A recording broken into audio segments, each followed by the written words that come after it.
இல்லை, எல்லாத்துக்கும் மேலே நம்மளுடைய சுயமரியாதை தானே ரொம்ப ரொம்ப முக்கியமானது. இப்போ நாம் தமிழர் கட்சியில் அவங்க இருந்ததுனால தான் அவங்களுக்கு ஒரு அடையாளம் கிடைத்தது. அதில் எந்த மாற்றமும் இல்லை. அதுக்காக காலம் முழுக்க அடிமையாக இருக்கணும்லாம் எந்த அவசியமும் இல்லை. தன்னுடைய சுயமரியாதை இழந்து அடமானம் வைத்து இந்த கட்சியில் நம்ம நீடிக்கணும், நம்மளுடைய விசுவாசத்தை காட்டணும் அப்படின்னு நம்ம நிச்சயமாக எதிர்பார்க்க முடியாது. என்னை பொறுத்த வரைக்கும் அல்டிமேட் வந்து சுயமரியாதை தான்.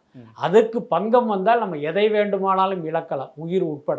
அதான் நான் பார்க்குறேன். கிட்டத்தட்ட காளியம்மாளும் அப்படி தான் நினச்சிருப்பாங்கன்னு நான் நினைக்கிறேன். ஏன்னா காளியம்மாளுடைய செயல்பாடுகளை நம்ம ஒரு மூன்றாம் மனிதனாக பார்க்கும்போது நாம் தமிழர் கட்சிக்கும் சீமானுக்கும் பார்த்தீங்கன்னா ரொம்ப ரொம்ப விசுவாசமாக இருந்தாங்க. அதை வந்து நம்ம மறுக்க முடியாது. அதுக்கடுத்து சீமான் தரப்பில் காளியம்மாள் குறித்து என்ன அதிருப்தி அப்படின்னா, காளியம்மாள் வந்து ஒரு கோஷ்டி சேர்க்குறாங்க ஆனால் அப்படிங்கிறது அவருடைய குற்றச்சாட்டாக இருக்குது. இன்னொன்று பார்த்தீங்கன்னா, நாம் தமிழர் கட்சியில் பல பேர் இருந்தாலும் காளியம்மாள் போன்ற ஒரு சிலருக்கு மக்கள்கிட்ட வந்து ஒரு அட்டென்ஷன் கிடைக்குது அப்படின்னா, அவர் நாம் தமிழர் கட்சியில் இருப்பது மட்டுமே காரணம் இல்லை. அவருடைய செயல்பாடு, பேச்சு, என்ன எல்லாமே இருக்கு. அவர்கள் செய்கிற அந்த கல அரசியல் எல்லாம் சேர்ந்து தானே அவங்கள வந்து அடுத்த கட்டத்துக்கு கொண்டு போகுது.